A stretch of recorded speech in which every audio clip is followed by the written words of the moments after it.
नमस्कार मंडळी, आपण भेटलात, आनंद झाला. खरं तर याचसाठी केला होता हा अट्टहास. आज भविष्याच्या नव्या यशाकडे, नव्या आव्हानाकडे आणि नव्या प्रगतीकडे झेपावताना मन माग माग जात आहे. नव्या साठवणींबरोबरच जुन्या आठवणींत मन रंगून जात आहे. फळं, फुलं, पानं, असंख्य फांद्या, पारंब्या, पक्ष्यांची घरटी, त्यांचा किलबिलाट, मोठ्या अभिमानानं मिरवणाऱ्या वटवृक्षाला आपल्या सुरुवातीच्या बीजारोपणाची आठवण यावी, तसं माझं मन हळवं झालं आहे.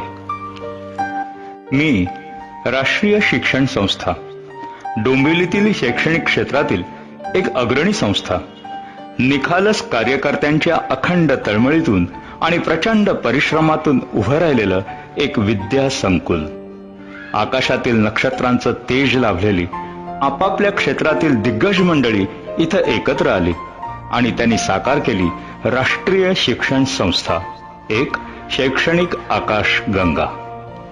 मला तो दिवस अजूनही आठवतो. 1 मे 1968. याच दिवशी एका इवल्याशा घरकुलात माझं बीजारोपण झालं. लगेचच संस्थेचे संस्थापक मनोहर गोविंद तथा बाबा मुकाशी यांच्या निवासस्थानी स्वामी विवेकानंद विद्या मंदिर या नावाने माझ्या शैक्षणिक वाटचालीस प्रारंभ झाला. याचा शुभारंभ झाला तो नागपूरच्या रामकृष्ण मिशनच्या स्वामी राकानंदजी यांच्या शुभ हस्ते. बीज रुजलं, वाढलं, फोफावलं. संस्थाचालकांच्या स्वप्नाला हळूहळू दृश्य स्वरूप प्राप्त होऊ लागलं. डोंबिवली हे गाव झपाट्यानं शहरीकरणाकडे वळू लागलं होतं. आता आवश्यकता होती ती वाढत्या विद्यार्थी संख्येला मातृभाषेतून शिक्षण देण्याची. या आवश्यकतेतूनच माझ्याद्वारे शिक्षणाची मुहूर्तमेढ रोवली गेली.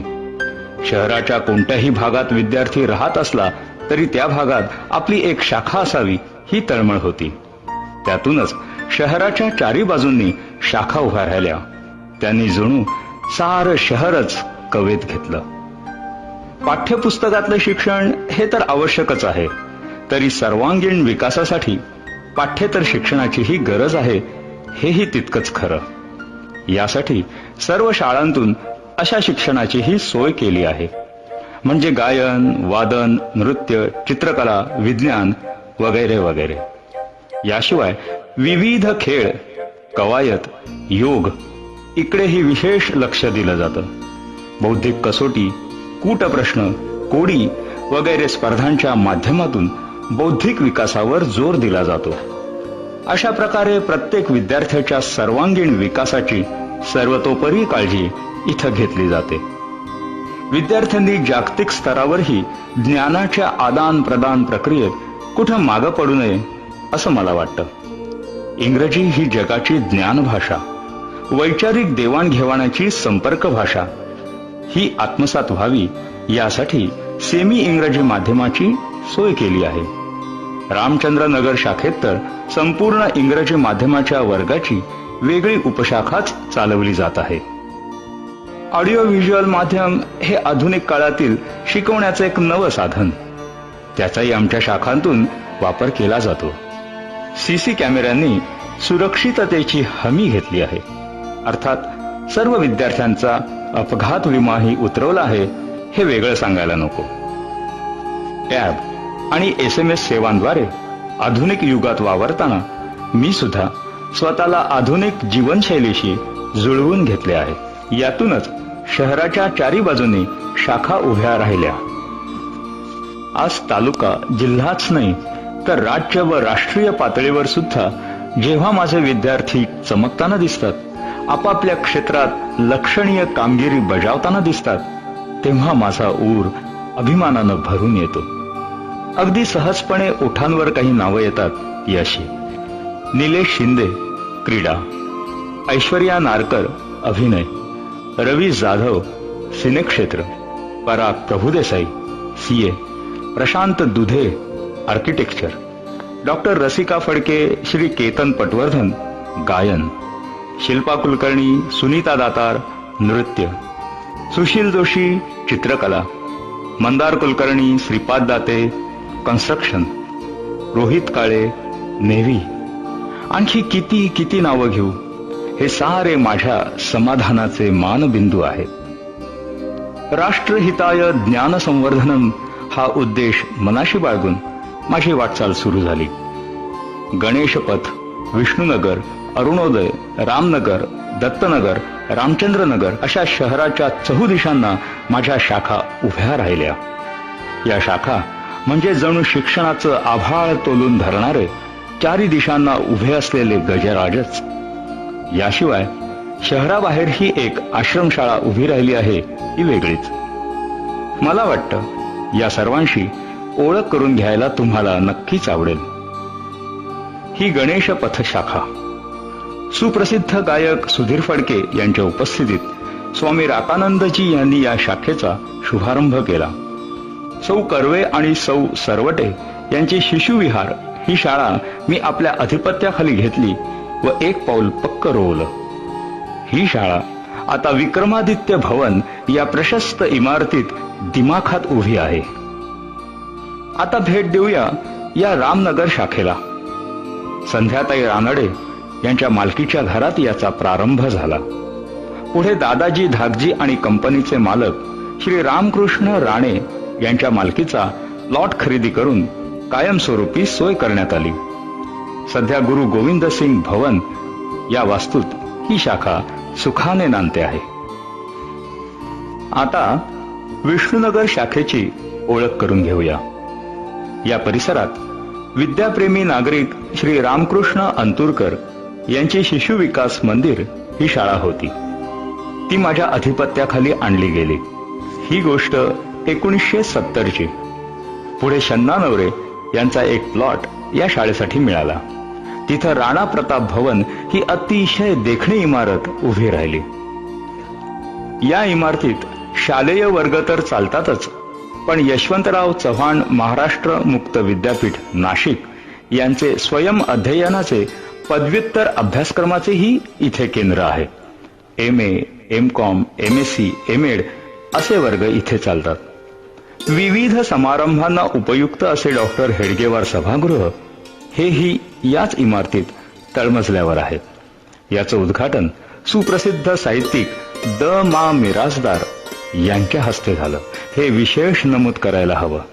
आणि हो, या शाखेचं आणखीन एक वैशिष्ट्य आहे.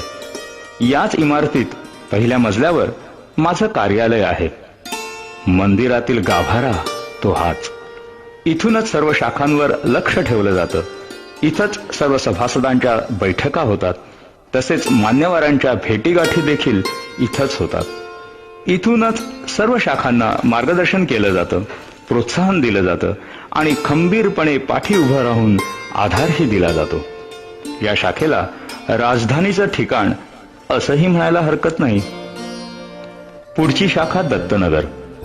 येथील सामाजिक कार्यकर्त्या सुधाताई साठे यांच्या घरी एक शाळा भरायची, बाल विकास मंदिर. मात्र ती साठेबाईंची शाळा म्हणून प्रसिद्ध होती. या शाळेला मी माझ्या उबदार पंखाखाली घेतलं आणि मग ती दत्तनगरची शाखा म्हणून ओळखली जाऊ लागली. याच भागात शाळेला पुढे एक सरकारी प्लॉट मिळाला. पण सरकारी नियम, मंजुरी, कोर्ट केसेस, गावगुंडांचा दबाव, निधींची कमतरता अशा अनेक अडचणी पुढे उभ्या ठाकल्या. पण या सर्वांवर मात करून मोठ्या झोकात इथं उभं राहिलं छत्रपती भवन. आज ही निश्चितच अभिमानाची गोष्ट आहे. ही पहा अरुणोदय शाखा. डोंबिवली पश्चिम येथील प्रसिद्ध जयहिंद कॉलनी. इथं वास्तव्यास असलेले एक शिक्षणप्रेमी नागरिक श्री सुभाष रेंधे यांचं निवासस्थान हीच शाळेची पहिली ओळख. पुढे अरुणोदय सोसायटीत एक प्लॉट मिळाला, जिथं शाळेने आपले वर्ग सुरू केले. यामागे योगदान होतं परिसरातील सामाजिक कार्यकर्ते श्री दिवाकर करमरकर, प्राध्यापक पेंडसे, श्री हळदीकर आणि श्री रेंधे यांचे. आज तेथील संभाजी भवन या नव्या रूपातील वास्तूत ही शाखा दिमाखात उभी आहे. ही रामचंद्रनगर शाखा. या परिसरात R.G. सामंत शाळा कार्यरत होती. ती 1999 मध्ये संस्थेत समाविष्ट करण्यात आली. तेव्हापासून ती संस्थेची रामचंद्र नगर शाखा म्हणून कार्यरत आहे. याच शाखेत संपूर्ण इंग्रजी माध्यमाची सोय आहे. सकाळच्या सत्रात इंग्रजी माध्यमाचे तर दुपारच्या सत्रात मराठी माध्यमाचे वर्ग भरवले जातात. चला आता एक चक्कर मारून येऊया आश्रम शाळेत. विविधतेने नटलेला इथला हा परिसर, डोंगर, दऱ्या, राने, पाने, फुले, फळे, पशु, पक्षी, नद्या, रानवाटा हेच सारं इथलं विश्व. आणि शिक्षणाचा स्पर्शही नसलेली इथली मानवी वस्ती. ही उणीव दूर करण्याचं मनात आलं आणि माझे सळसळते हात कामास लागले. याचं मूर्त स्वरूप म्हणजे चिंध्याची वाडी येथील आश्रम शाळा. याच्या निर्मितीचा इतिहासही मोठा रंजक आहे. श्री महादू पारधी यांच्या प्रयत्नानं फुगाळे येथील समाज मंदिराची जागा शाळेसाठी भाड्यानं मिळाली. तेव्हा तेथूनच शाळेला सुरुवात केली. वनवासी कल्याण आश्रमचे ज्येष्ठ कार्यकर्ते रामभाऊ ताम्हाणे यांच्या हस्ते शाळेचं उद्घाटन झालं. मग यथावकाश आदिवासी विकास प्रकल्प खात्याचे ठाण्याचे अधिकारी श्री देशमुख साहेब यांची परवानगी मिळाली आणि शाळा चिंध्याची वाडी येथे स्वतःच्या वास्तूत स्थलांतरित झाली.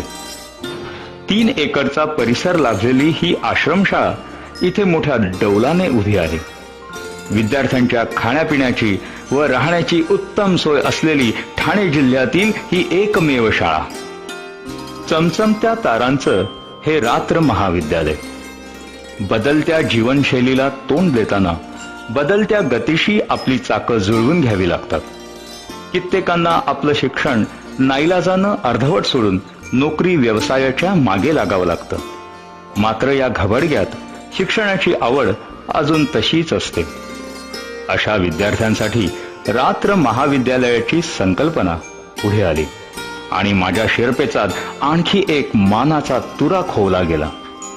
नोकरी करून स्वतःच्या पायावर उभा राहणारा नोकरदार, छोटा मोठा व्यवसाय करून शिक्षणाची जोड देणारा व्यावसायिक, घर सांभाळून पदवी मिळवणारी गृहिणी, बढतीसाठी उच्च शैक्षणिक गुणवत्ता मिळवणारा चाकरमानी, या साऱ्यांसाठी रात्र महाविद्यालय ही एक हक्काची सुसंधी आहे. हे महाविद्यालय सध्या दत्तनगर शाखेतील छत्रपती भवन येथे कार्यरत आहे.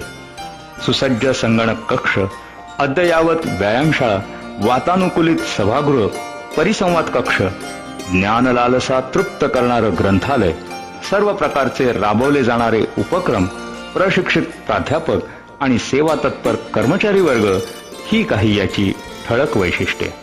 नुकतेच या महाविद्यालयाने ISO प्रमाणपत्र प्राप्त केले आहे. तसेच national accreditation and assessment council अर्थात NAAC या केंद्रीय समितीकडून उच्च दर्जाच्या पुनर्मूल्यांकनाचं प्रशस्तीपत्रही मिळवलं आहे. ही निश्चितच अभिमानाची गोष्ट आहे. शैक्षणिक कार्य हा माझा अंगभूत गुण आहे, पण त्याचबरोबर माझ्यातर्फे इतरही कार्यक्रम राबवले जातात. त्यांची ओळख करून घ्यायला तुम्हाला निश्चितच आवडेल. वर्धापन दिन 1 मे 1968 रोजी मला अस्तित्व लाभले. म्हणजे 1 मे हा माझा वाढदिवसच. दरवर्षी हा दिवस वर्धापन दिन म्हणून साजरा केला जातो. विद्यार्थी कौतुक समारंभ. माझ्या विविध शाखांतून विद्यार्थी शिकत असतात. 1ली पासून 10वी पर्यंत त्यांची किलबिल चालू असते. शालांत परीक्षा हा त्यांच्या जीवनातील एक महत्वाचा कसोटी प्रसंग आणि त्यात जेव्हा ते भरघोस यश संपादन करतात तेव्हा माझा ऊर आनंदानं भरून येतो. त्यांचं मीच कौतुक करायला नको का? सर्व शाळांचा एकत्रित असा विद्यार्थी कौतुक समारंभ हा त्यासाठी आयोजित केला जातो. विद्यार्थी शिष्यवृत्ती गौरव समारंभ. विद्यार्थी दैनंदिन अभ्यासक्रमाबरोबरच स्पर्धात्मक परीक्षांनाही सामोरे जात असतात. शिष्यवृत्ती परीक्षा ही त्यापैकीच एक. प्राथमिक व माध्यमिक स्तरावर ही परीक्षा घेतली जाते. फार कठीण असते ही परीक्षा. यात जे यश मिळवतात ते नक्कीच गौरवास पात्र ठरतात. त्यामुळे त्यांचा समारंभपूर्वक गौरव करणे हाही माझा एक उपक्रम आहे. शिक्षक दिन. शिक्षक हा शाश्वत मूल्ये जपणारा, विद्यार्थी हित पाहणारा आणि ज्ञानदानाचे पवित्र कार्य कळकळीने करणारा एक माणूस.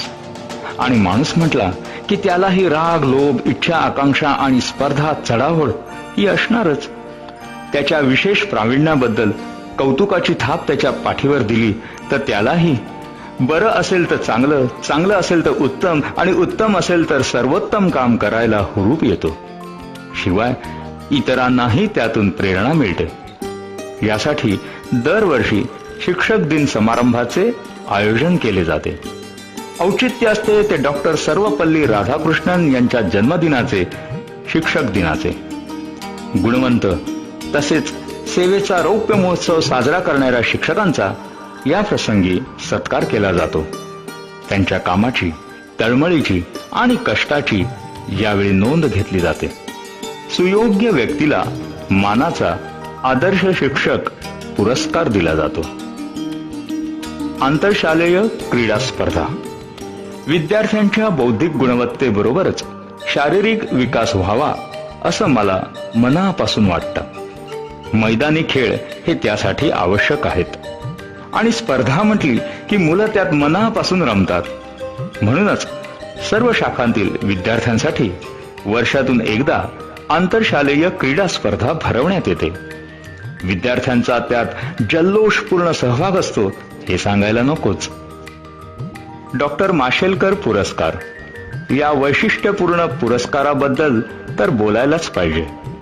विद्यार्थ्यांना वैज्ञानिक दृष्टी प्राप्त व्हावी, त्यांच्या विचारशक्तीला वाव मिळावा व संशोधनाची त्यांच्यात आवड निर्माण व्हावी या हेतूने हा पुरस्कार दिला जातो. त्यासाठी सर्व शाखांमधून विज्ञानविषयक स्पर्धा घेण्यात येते. विजेत्या विद्यार्थ्यांना डॉक्टर माशेलकर पुरस्कार देण्यात येतो. विवेकानंद व्याख्यानमाला. समाजाचं आपण काही देणं लागतो. समाजात काही चांगले विचार पोहोचले पाहिजेत याचं भान मला आहे. यातूनच 3 दिवसांची व्याख्यानमाला स्वामी विवेकानंदांच्या जन्मदिनास धरून दरवर्षी आयोजित केली जाते. त्यासाठी एखादा विषय निवडला जातो आणि त्यावर मान्यवर आपले अभ्यासपूर्ण विचार श्रोत्यांपुढे मांडतात. सुजाण नागरिकांसाठी ही फारच मोठी उपलब्धी ठरत असते. विवेकानंद पुरस्कार. आपल्या समाजात अनेक ध्येयवेडी माणसे कार्यरत असतात. स्वतःचा स्वार्थ बाजूला ठेवून राष्ट्रप्रेमाने प्रेरित अशी ही माणसे समाजासाठी झटत असतात. विविध क्षेत्रातील अशी प्रसिद्धी अथवा मान मरातब यापासून दूर असलेली माणसे म्हणजे अस्सल पाणीदार मोती.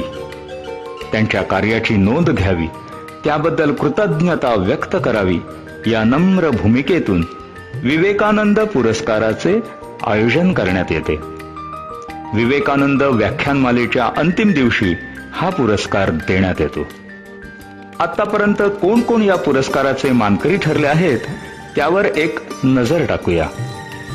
विद्या वाचस्पती पंडित शंकर अभ्यंकर, प्राचार्य श्री राम शेवाळकर, खासदार श्री नानाजी देशमुख, डॉक्टर जयंत नारळीकर, वंदनीय Ushatai Chati, doctor Raghunath Mashelkar, doctor Madhavrao Chitale, Shri J F. Ribeiro, Shri Vamanrao Prabhudesai, Shankar Narayan तथा शन्ना नवरे, श्री गिरीश प्रभुणे, श्री मोहन आपटे, श्री दाजी पणशीकर, श्री श्रीधर फडके, श्री विनय आपटे, श्री पवन भोये, डॉक्टर सौ रेणू दांडेकर, योगाचार्य श्रीकृष्ण वासुदेव व्यवहारे आणि श्री दिलीप कुलकर्णी. या सर्वांच्या सन्मानाचं भाग्य लाभलं ही माझी मोठीच पुण्याई आहे. प्रजासत्ताक दिन. विद्यार्थ्यांमध्ये देशभक्तीची भावना जागृत व्हावी यासाठी सर्व शाखांचा मिळून प्रजासत्ताक दिन साजरा केला जातो. यावेळी मान्यवर प्रमुख पाहुण्यांच्या हस्ते ध्वजारोहण होते. राष्ट्रगीत, देशभक्तीपर गीतं सादर केली जातात. तसेच या प्रसंगी विविध कवायतींचे प्रकारही सादर केले जातात. त्यातून विजेत्या संघाची निवड केली जाते. मंडळी, माझी जबाबदारी मोठ्या आस्थेने व निष्ठेने सांभाळणारे माझे अध्यक्ष यांना तर मोठे मानाचे स्थान आहे. त्यांचा उल्लेख करणं मला अत्यंत आवश्यक वाटतं. आपल्यालाही ही नावं जाणून घ्यायला निश्चितच आवडेल. प्रारंभीच्या काळात माझ्या स्थापनेच्या वेळी अध्यक्ष होते डॉक्टर दत्तात्रय महादेवराव मुंशी. त्यांच्या आत्मीय योगदानाने मला चांगलंच बाळसं धरलं.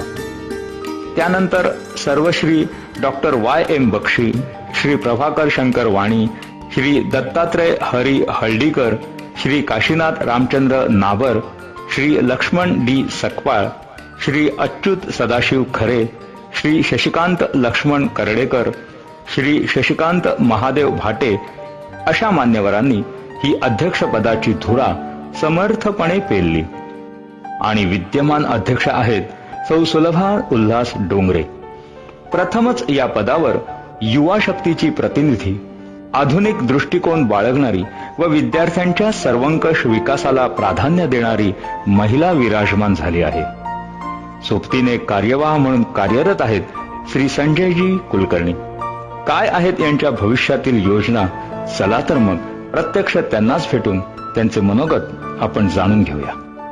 मॅडम, आश्रमशाळा ही वेगळी संकल्पना आहे. त्याचे प्रश्नही वेगळे आहेत. आपण ते कसे सोडवता? आणि हो, सुवर्ण महोत्सवी वर्षाकडे वाटचाल करताना संस्थेच्या भविष्यकालीन कोणत्या योजना आहेत? खूप छान प्रश्न आहे तुमचा. सुवर्ण महोत्सवी वर्ष हे 2018 सालातलं सुवर्ण महोत्सवी वर्ष आहे आपल्या संस्थेचं. 1 मे 1968 रोजी स्थापन झालेली आपली संस्था कधी 50व्या वर्षामध्ये तिने पदार्पण केलं हे समजलंच नाही. आणि मग संस्थेसमोर एक वेगळं आव्हान निर्माण झालं की आता या 50व्या वर्षाची वाटचाल चालू असताना आपण काय बरं नवीन करू शकतो आपल्या संस्थेसाठी, आपल्या शाळेसाठी, आपल्या समाजासाठी आणि इथल्या विद्यार्थ्यांसाठी सुद्धा. विद्यार्थ्यांसाठी अनेक योजना आपण राबवाव्या असं आमच्या कार्यकारिणीच्या बैठकीमध्ये ठरवलं गेलं.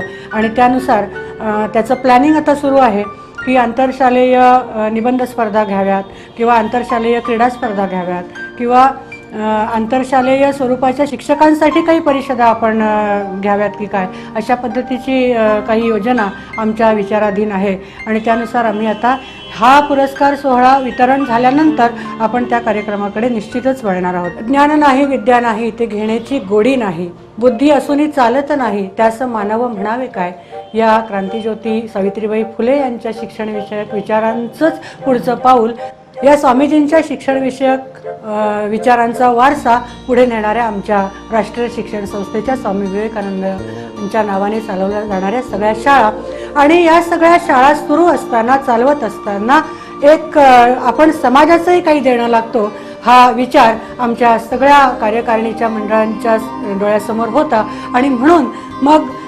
ज्याप्रमाणे सांदीपनी ऋषींच्या आश्रमामध्ये विद्यार्थी लाकडं फोडत, डोक्यावरून पाणी आणत, निसर्गाच्या सान्निध्यामध्ये राहत आणि शिक्षण घेत, तिथे गरीब श्रीमंत, उच्च नीच हा भेदभाव केला जात नव्हता. त्याच विचारांचा वारसा घेऊन आम्ही चिंध्याची वाडी इथे एक आश्रमशाळा सुरू करण्याचा निर्णय घेतला. सुधामूर्ती असं म्हणतात की स्वप्न बघणं सोपं असतं पण ते प्रत्यक्षात उतरवणं मात्र कठीण असतं. आम्ही स्वप्नही बघितलं आणि ते सत्यामध्ये उतरवलं सुद्धा, याचा मला अध्यक्ष म्हणून सार्थ अभिमान वाटतो. आज चिंध्याची वाडी हे गाव तुम्ही जर म्हणाल तर अगदी इंटिरियर पार्टला आहे. कसाऱ्यापासून 15 किलोमीटर अंतरावरती असलेले चिंध्याची वाडी एक छोटंसं गाव, अगदी 50-60 उमरे असलेलं छोटंसं गाव. आणि या गावामध्ये जेव्हा राष्ट्रीय शिक्षण संस्थेने असा निर्णय घेतला की इथे आपण आश्रमशाळा उभारूया, त्यावेळेला तिथल्या ग्रामस्थांची आणि डोंबिवलीतील अनेक मान्यवरांची साथ आम्हाला मिळाली. त्या सगळ्यांचं मी मनापासून आभार मानते. सध्या महाराष्ट्रातल्या सरकारी अनुदानित आश्रमशाळांचे जर आपण प्रश्न बघितले तर आपल्या अंगावरती काटा उभा राहतो. तिथली एकंदर परिस्थिती बघितली तर आपली अत्यंत चिंताजनक अशी अवस्था या आश्रमशाळांची असलेली आपल्याला बघायला मिळते. त्या पार्श्वभूमीवरती मला हे सांगायला अत्यंत आनंद वाटतो.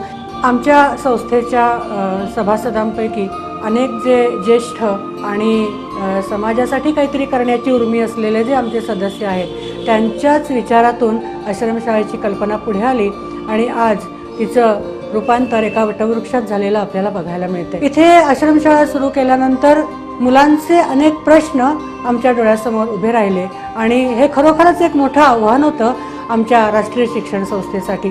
कारण हातामध्ये घेतलेलं हे सामाजिक काम ते तडीला नेणं ही एक जबाबदारी होती आमच्या सगळ्या मंडळींची आणि त्या दृष्टीने आता वाटचाल सुरू झाली. 1ली ते 10वी पर्यंतचे वर्ग, उत्तम इमारत, जवळजवळ 500 पर्यंतची विद्यार्थ्यांची संख्या आणि या सगळ्या मुलांसाठी असणारे तिथला जो शिक्षक वृंद आहे तो, त्याचबरोबर मुलांचं एक वेगळं वसतिगृह, मुलींचं एक वेगळं वसतिगृह आणि त्या दोन्हींसाठी स्वतंत्रपणे अधीक्षकाची नेमणूकही करण्यात आली. सुरुवातीच्या काळामध्ये सरकारचं अनुदान मिळत नव्हतं आणि राष्ट्रीय शिक्षण संस्थेला फार मोठा आर्थिक भार उचलावा लागत होता. पण आता हळूहळू परिस्थिती बदलली, सरकारने अनुदान पूर्णपणे सुरू केलं आणि आर्थिक भार आता पूर्णपणे कमी झाला नसला तरी सुद्धा थोडासा एक दिलासा आम्हाला मिळालेला आहे. आमच्या या आश्रमशाळेमध्ये अनेक जणांचं योगदान आम्हाला लाभतं. अनेक निरनिराळ्या कंपन्या आहेत, अनेक निरनिराळ्या संस्था आहेत. या सगळ्या संस्था आमच्या इथल्या मुलांना, आमच्या इथल्या विद्यार्थ्यांना अनेक प्रकारच्या सोयी पुरवण्याचा प्रयत्न करीत असतात. राष्ट्रीय शिक्षण संस्थेचे अध्यक्ष म्हणून मी त्या सगळ्यांचे मनपूर्वक आभार मानते. या शिक्षणविषयक आपण जर आता मुलांचा विचार केला तर अनेक प्रकारच्या आधुनिक सुविधा आपण आपल्या मुलांना तिथे पुरवत असतो. तिथे कॉम्प्युटरची लॅब आपण सुरू केलेली आहे, उत्तम प्रकारचं ग्रंथालय तिथे आहे, उत्तम प्रकारच्या क्रीडा साहित्याची आपण तिथे सोय विद्यार्थ्यांसाठी केलेली आहे. अशा प्रकारे एक बहुआयामी व्यक्तिमत्व त्यांचं घडावं अशा पद्धतीने आमचे तिथले शिक्षक, आमचे तिथले मुख्याध्यापक सतत प्रयत्न करत असतात आणि या सगळ्याचा मला अत्यंत आनंद होत असतो. राष्ट्रीय शिक्षण संस्थेचे अध्यक्ष म्हणून राष्ट्रीय शिक्षण संस्थेच्या सुरुवातीपासून ते आत्तापर्यंत ज्या सगळ्यांनी आम्हाला या आमच्या यशामध्ये मदत केली, सहभाग घेतला, त्या सगळ्यांचे मी राष्ट्रीय शिक्षण संस्थेच्या वतीने मनपूर्वक आभार मानते. धन्यवाद. कुलकर्णी सर, पटसंख्या टिकवण्याचे आव्हान पेलण्याबरोबरच विद्यार्थ्यांना शालेय अभ्यासाव्यतिरिक्त कौशल्ययुक्त विकासासाठी कोणत्या संकल्पना विचाराधीन आहेत? या पटसंख्येचा प्रश्न असंख्य ठिकाणी आणि असंख्य शाळांना, मराठी शाळांना भेडसावतोच. पण त्यासाठी आम्ही सुद्धा फार मोठे प्रयत्न करतो. एक तर याकरता आम्हाला संपूर्ण माझ्या टीमची, कार्यकारिणी सदस्य, नंतर स्टाफ, या सगळ्यांचा अतिशय मदत होते आणि त्यामुळे आम्ही ही पटसंख्या कमी न होता रोखून ठेवण्यात तरी यशस्वी झालो असं म्हणतो. याच्यासाठी आम्ही निरनिराळे प्रयोग करतो.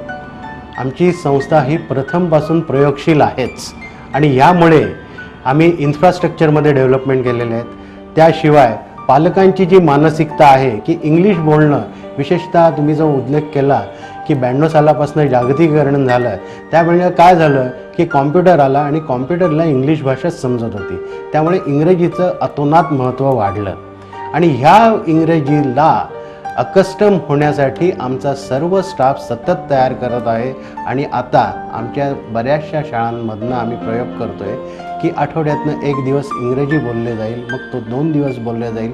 असं करत आमची संपूर्ण शाळा ही इंग्रजी संभाषणामध्ये निपुण होईल. याकरता आम्ही पुरेसं ट्रेनिंग आमच्या टीचर्सना, शिक्षकांना देतो आहे आणि त्याच्यातनं आम्हाला फार चांगले रिझल्ट मिळतात. अतिशय उत्कृष्ट असं इन्फ्रास्ट्रक्चर आम्ही आमच्या शाळेतल्या विद्यार्थ्यांना उपलब्ध करून देतो आहे.